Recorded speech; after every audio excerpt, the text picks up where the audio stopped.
Hello बच्चों, आपका मेरे चैनल शिक्षा घर में स्वागत है। बच्चों, आज मैं आप लोगों के लिए ट्रांसमिशन लाइन से रिलेटेड टॉप गोल्डन क्वेश्चंस लाया हूं। इन क्वेश्चंस को आप देखिए, समझिए, पढ़िए और प्लीज़ मेरे चैनल को लाइक, शेयर, सब्सक्राइब जरूर करें। चलिए स्टार्ट करते हैं।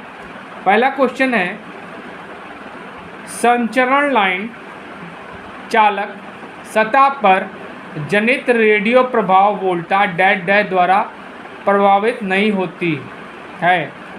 क्या? प्रणाली वोल्टा, चालकों पर कोरोना विसर्जन, वर्षा, आसपास के रेडियो रिसीवर। तो इसमें आंसर क्या होगा? वर्षा। ठीक है, चलिए अगला क्वेश्चन देखते हैं।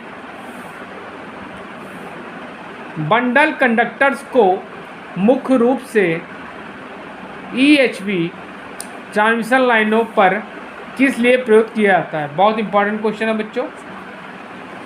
ऑप्शन दिया है, ट्रांसमिशन लाइनों की लागत कम करने के लिए, ट्रांसमिशन लाइन की वोल्टा नियमन में सुधार के लिए, कॉपर लॉस को कम करने के लिए, कोरोना हानि को कम करने के लिए। तो बच्चों आंसर क्या होगा? बंडल कंडक्टर जो हम लोग यूज़ करते हैं वो कोरोना लॉसेस को कम करने के लिए, कोरोना लॉसेस को कम करने के लिए।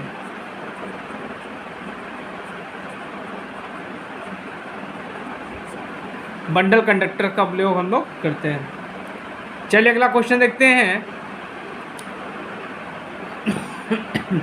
न्यूनतम फेज न्यूट्रल वोल्टेज जिस पर कोरोना का पावर ट्रांसमिशन लाइनों में होना शुरू होता है उसे क्या कहा जाता है? ठीक है, नी voltage, visual critical voltage, critical destructive voltage, flash voltage. तो बच्चों आंसर क्या होगा? Critical destructive voltage. चलिए बच्चों अगला क्वेश्चन देखते हैं। बच्चों बहुत इंपॉर्टेंट क्वेश्चन है। खंभों को सेट करने की गहराई खंभे की लंबाई की 1/4 होती है, खंभे की लंबाई की 1/5 होती है, खंभे की लंबाई की 1/8 होती है, खंभे की लंबाई की 1/2 होती है। तो बच्चों आंसर दूसरा बिल्कुल सही है, खंभे की लंबाई की 1/5 होती है। चलिए अगला क्वेश्चन देखते हैं। लकड़ी के खंभों का इस्तेमाल नहीं किया जाता क्योंकि ये सहजता से भूतल के नीचे सड़ जाते हैं और 11,000 या 11 kV के लाइन वोल्टेज तक सीमित रहते हैं। ठीक है, ये वजन में हल्के होते हैं, इन्हें आसानी से लगाया और स्थानांतरित किया जा सकता है, सस्ते होते हैं। तो बच्चों आपका पहला ऑप्शन बिल्कुल सही है। ये क्या होता है? ये जो आपका नीचे अगर हम जब इनको यूज़ करते हैं तो भूतल के नीचे क्या होता है, इनके अंदर सड़न पैदा हो जाती है। ठीक है, और ये क्या करते हैं, 11,000 लाइन तक इसका प्रयोग हम लोग कर सकते हैं। ठीक है, चलिए अगला क्वेश्चन देखते हैं। टावर्स का इस्तेमाल, ठीक है, बहुत इंपॉर्टेंट क्वेश्चन है ये बच्चों, और इसके पहले भी जो बताया आपने लकड़ी वाला, ये भी इम्पॉर्टेंट है। टावर्स का इस्तेमाल वितरण के लिए किया जाता है, संचरण में किया जाता है, टेलीफोन में किया जाता है, स्ट्रीट लाइट में किया जाता है। तो संचरण में इसका प्रयोग हम लोग टावर्स का करते हैं। चलिए अगला क्वेश्चन देखते हैं, बहुत इंपॉर्टेंट, ये भी बहुत इंपॉर्टेंट क्वेश्चन है। रबर का परावैद्युत सामर्थ्य लगभग कितना होता है? 3 kV पर mm, 10 kV पर mm, 30 kV पर mm, 300 kV पर mm। तो क्या आंसर होगा? 3 kV पर mm होता है। चलिए बच्चों अगला क्वेश्चन देखते हैं। बच्चों ये भी क्वेश्चन बहुत इंपॉर्टेंट है, ये कई बार पूछा गया है। पिन इंसुलेटर, विद्युत रोधियों मतलब पिन टाइप इंसुलेटर जो होता है का उपयोग आमतौर पर लगभग कितने वोल्टेज तक के लिए किया जाता है? 33 kV तक, 66 kV तक, 1000 kV तक, 11 kV। तो बच्चों आंसर क्या होगा? जो पिन टाइप इंसुलेटर होता है वो क्या होता है? 33 kV तक यूज़ होता है, पिन टाइप इंसुलेटर। ये क्या होता है? 33 kV तक यूज़ होता है। चलिए अगला क्वेश्चन देखते हैं। संचारण लाइन में साधारणतः प्रयुक्त किए जाने वाले तार, बहुत इंपॉर्टेंट, ये भी बहुत इंपॉर्टेंट क्वेश्चन है। ACSR तार होते हैं, तांबे के तार होते हैं, लोहे के तार होते हैं, एल्युमिनियम के तार होते हैं। तो आंसर क्या होगा? ACSR तार का प्रयोग हम लोग करते हैं। चलिए अगला क्वेश्चन देखते हैं। कम वोल्टेज हेतु चालक को ढकने के लिए किस प्रकार के इंसुलेशन का प्रयोग किया जाता है? पॉलीविनाइल क्लोराइड, कागज, वल्कनिक, भारतीय रबर, कॉटन और सिल्क इंसुलेशन। तो बच्चों आंसर क्या होगा? कॉटन और सिल्क इंसुलेशन का प्रयोग हम लोग करते हैं। बच्चों ये भी इंपॉर्टेंट क्वेश्चन है। चीनी मिट्टी को इंसुलेटर बनाने के लिए निम्नलिखित में से कौन सा घटक नहीं है? Silica, kaolin, feldspar, quartz. तो बच्चों आंसर क्या होगा? सिलिका। ठीक है, चलिए बच्चों अगला क्वेश्चन देखते हैं।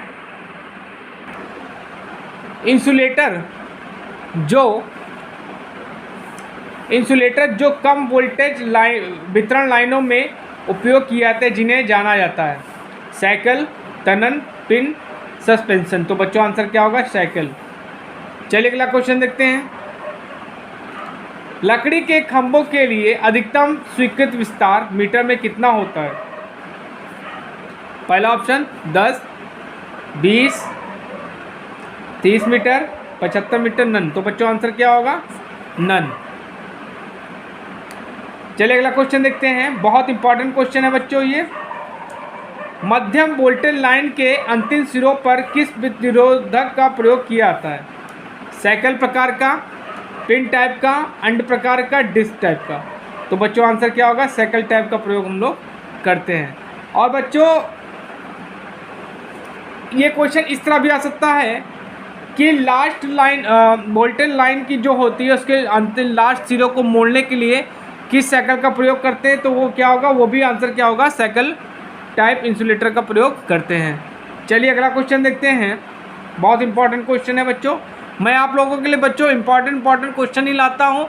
अगर आप ये क्वेश्चन नोट्स के रूप में बना लेते हैं और पढ़ते हैं तो निश्चित तौर पे आप सफलता प्राप्त करेंगे।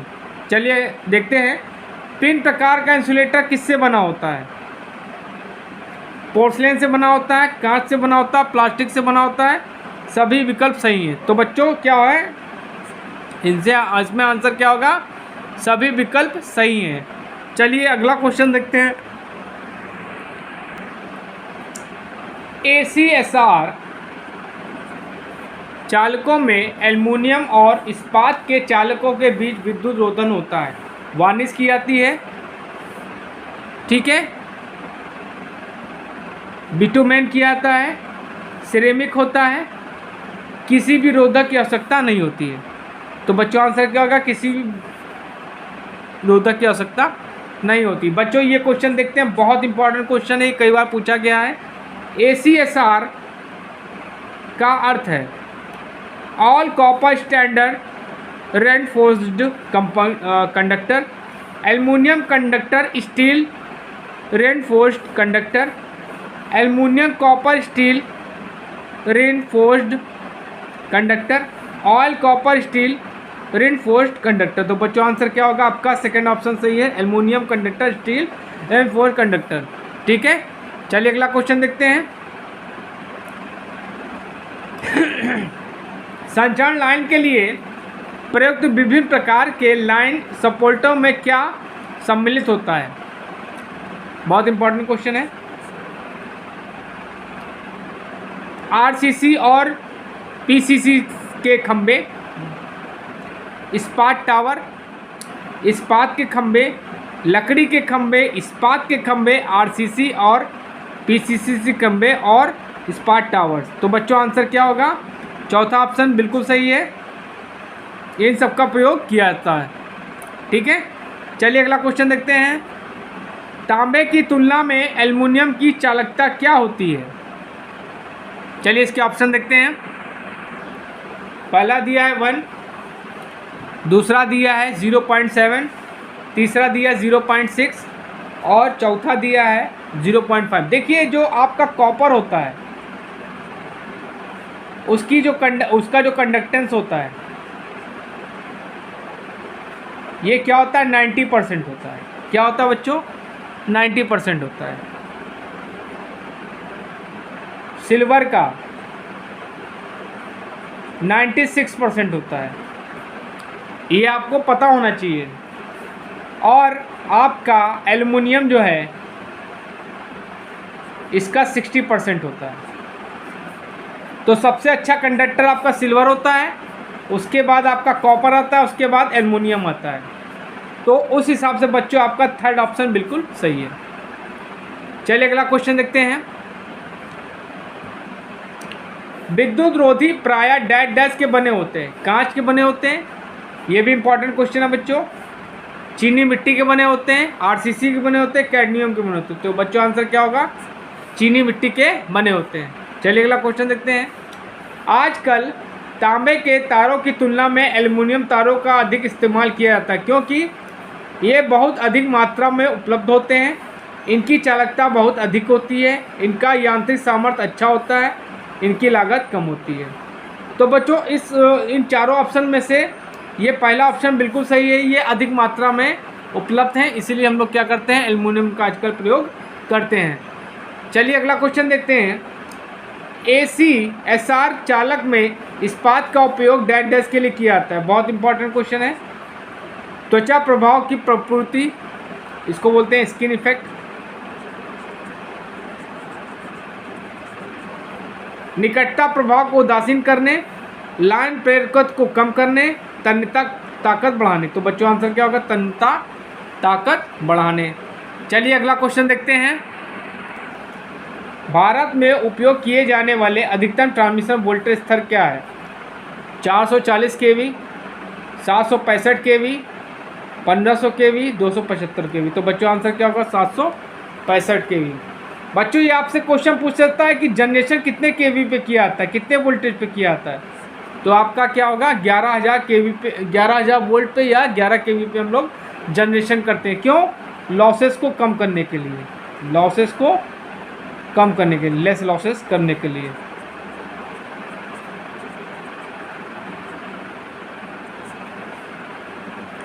चलिए अगला क्वेश्चन देखते हैं।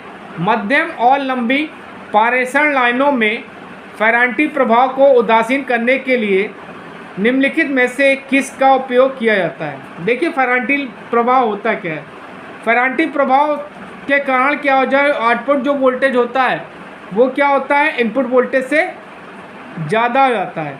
तो इस इफेक्ट को हम बोलते हैं फेरांटी इफेक्ट। ठीक है, जो कि ये एक प्रकार का फॉल्ट है। क्या एक प्रकार का बच्चों फॉल्ट है। ठीक है, तो किसका उपयोग करते हैं, शंट संधारित्र का करते हैं, श्रृंखला अवरोधक का करता है, श्रृंखला संधारित्र का करते हैं, या शंट रिएक्टर का करते हैं। तो बच्चों आंसर क्या होगा इसमें, शंट रिएक्टर का करते हैं। चलिए अगला क्वेश्चन देखते हैं। बहुत इंपॉर्टेंट क्वेश्चन है ये। उच्च वोल्टेज संचरण में सबसे ऊपरी चालक कौन सा होता है? ठीक है, तो ऑप्शन आपको दिया है, लाइन चालक, अर्थ चालक, वापसी चालक, फेज चालक। ठीक है, आपने देखा होगा बच्चों कि जो ट्रांसमिशन लाइन होती है उसके ऊपर सबसे ऊपर जो तार जाता है उसको बोलते हैं हम लोग अर्थ वायर। क्या बोलते हैं उसको, अर्थ वायर बोलते हैं। ये क्वेश्चन बहुत इंपॉर्टेंट है। चलिए अगला क्वेश्चन देखते हैं। संचरण लाइन में विद्युत शक्ति हानि का सबसे महत्वपूर्ण कारण है प्रतिरोध, धारिता, प्रेरकत्व, प्रवेशीयता। तो बच्चों आंसर क्या होगा, प्रतिरोध। इसी के कारण क्या होता है बच्चों, रेजिस्टेंस के कारण वोल्टेज ड्रॉप ज़्यादा होते हैं। बंडल चालक का उपयोग किया जाता है रेगुलेशन कम करने के लिए, ग्राउंड के सापेक्ष धारिता को कम करने के लिए, लाइन के कुल भार को कम करने के लिए, कोरोना हानि को कम करने के लिए। तो मैंने आपको पहले क्वेश्चन में बताया था, बंडल कंडक्टर का प्रयोग हम लोग क्या करते हैं, कोरोना लॉसेस को कम करने के लिए करते हैं। चलिए अगला क्वेश्चन देखते हैं। विद्युत रोधक किस पदार्थ के बने होते हैं? पोर्सलेन के, स्टाइरोफोम के, कांच के, रबड़ के। तो क्या होता है, पोर्सलेन के बने होते हैं। इंसुलेटर जो होते हैं पोर्सलेन के बने होते हैं। यहाँ पे विद्युत रोधक मतलब इंसुलेटर्स की बात कर रहा है ये। चलिए अगला क्वेश्चन देखते हैं। Pin type insulator dash dash संरचना संचरण लाइनों के लिए प्रयोग किए जाते हैं। ठीक है, ये क्वेश्चन मैं बता चुका हूँ, दोबारा रिपीट हो गया है। 33 kV के ऊपर 33 kV तक, 33 kV के नीचे 400 kV और से ऊपर। तो बच्चों आंसर क्या होगा? टिन टाइप जो इंसुलेटर होता है उसको हम लोग 33 kV तक यूज़ करते हैं। ठीक है, चलिए अगला क्वेश्चन देखते हैं। लड़ी दक्षता को नहीं बढ़ाया जा सकता है।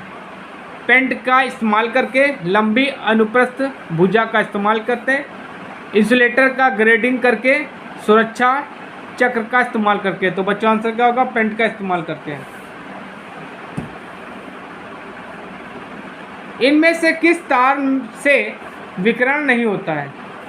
खुला दो तार, कोएक्सियल, उपरोक्त दोनों, उपरोक्त में कोई तो कोई है कोएक्सियल। चलिए अगला क्वेश्चन देखते हैं। बहुत इंपॉर्टेंट फेरांटी इफेक्ट पूछा गया आपसे, क्या होता है? फेरांटी प्रभाव में sending end voltage receiving end voltage के बराबर होता है। Sending end voltage receiving end voltage से कम होता है।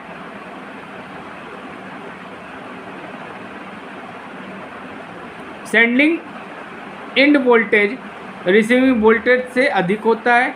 Sending end voltage receiving voltage के बराबर नहीं होता है। तो बच्चों फेरांटी प्रभाव में क्या होता है? जो आपका आउटपुट वोल्टेज हमने बोल दिया सेकेंडरी, ठीक है, ये इसको सेकेंडरी वीएस मतलब सेकेंडरी रिसीविंग वोल्टेज, ये क्या होता है? ये ज़्यादा होता है किससे? प्राइमरी से, या पीपी कहते हैं, जो आप बेच रहे हो वोल्टेज, इसी को बोलते हैं फेरांटी इफेक्ट। ठीक है, तो आपका सेकंड ऑप्शन बिल्कुल सही है। मतलब जो सेंडिंग इन वोल्टेज जो होता है वो रिसीविंग वोल्टेज से कम होता है, मतलब इनपुट जो वोल्टेज होता है वो आउटपुट वोल्टेज से कम होता है। इस इफेक्ट को हम लोग फेरांटी इफेक्ट कहते हैं। चलिए अगला क्वेश्चन देखते हैं। दीर्घ सिरोपणी लाइनों में फेरांटी प्रभाव अनुभव करता है जब यह हल्की भारित होती है, पूर्ण भारित, एकांक शक्ति गुणक पर पूर्ण भारित हो, या 0.8। तो बच्चों इसमें आंसर क्या होगा? हल्की भारित होती है। चलिए अगला क्वेश्चन देखते हैं। दूसरे शब्दों में अभिलाक्षणिक इम्पीडेंस कहते हैं मैच इम्पीडेंस को, सर्ज इम्पीडेंस को, रिफ्लेक्टेड इम्पीडेंस को करते हैं, और नन को। तो बच्चों आंसर क्या होगा? सर्ज इम्पीडेंस को हम लोग क्या करते हैं? अभिलाक्षणिक इम्पीडेंस भी कहते हैं। चलिए अगला क्वेश्चन देखते हैं। डीसी संचरण में, डीसी ट्रांसमिशन में कोरोना हानियाँ डैश डैश होती हैं। मिनिमम होती हैं, हाई होती हैं, इनफाइनाइट होती हैं, एक्स्ट्रा हाई होती। तो क्या होती हैं? मिनिमम होती हैं as a comparison of AC transmission. चलिए अगला क्वेश्चन देखते हैं। ये बहुत इंपॉर्टेंट क्वेश्चन है। डैश डैश की जीवन काल अधिकतम होता है। वुडन पोल्स, ये भी इंपॉर्टेंट क्वेश्चन है। स्टील पोल्स का ज़्यादा होता है, कंक्रीट पोल्स का ज़्यादा होता है, स्टील पावर का। तो स्टील टावर का जो ज़्यादा क्या होता है? जीवन काल अधिकतम होता है। चलिए अगला क्वेश्चन देखते हैं। निम्न में से किसका प्रयोग बस बार और संचरण लाइन चलाने बनाने हेतु किया जाता है? Lead, lead, aluminium, nichrome, cadmium. तो बच्चों आंसर क्या होगा? एल्युमिनियम। आजकल हम लोग एल्युमिनियम का ज़्यादा यूज़ करते हैं क्योंकि ये आसानी से प्रचुर मात्रा में उपलब्ध है। ठीक है, चलिए अगला क्वेश्चन देखते हैं। चलिए बच्चों देखते हैं, ये भी क्वेश्चन बहुत इंपॉर्टेंट है। कोरोना बहाव समानता डैश डैश रंग का होता है। काला होता है, नीला होता है, पीला होता है, लाल होता है। तो बच्चों आंसर क्या होगा? नीला होता है। ठीक है, चलिए अगला क्वेश्चन देखते हैं। लकड़ी के खंभों के उपयोग के लिए अधिकतम विस्तृत स्पैन क्या होती है? 15 metre, 20 metre, 50 metre, 60 metre, 100 metre. तो आंसर क्या होगा? 60 मीटर। चलिए अगला क्वेश्चन देखते हैं। एच प्रकार के पोल का उपयोग किस वोल्टता के लिए होता है?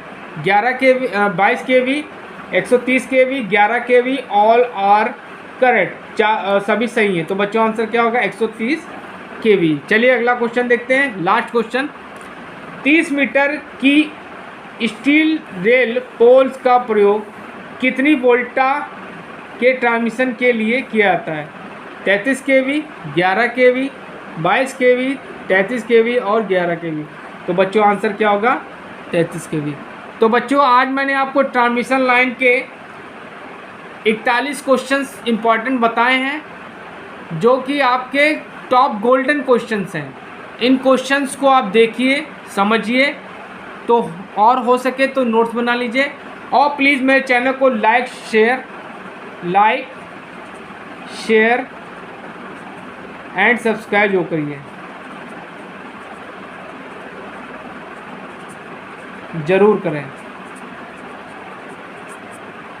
Thank you.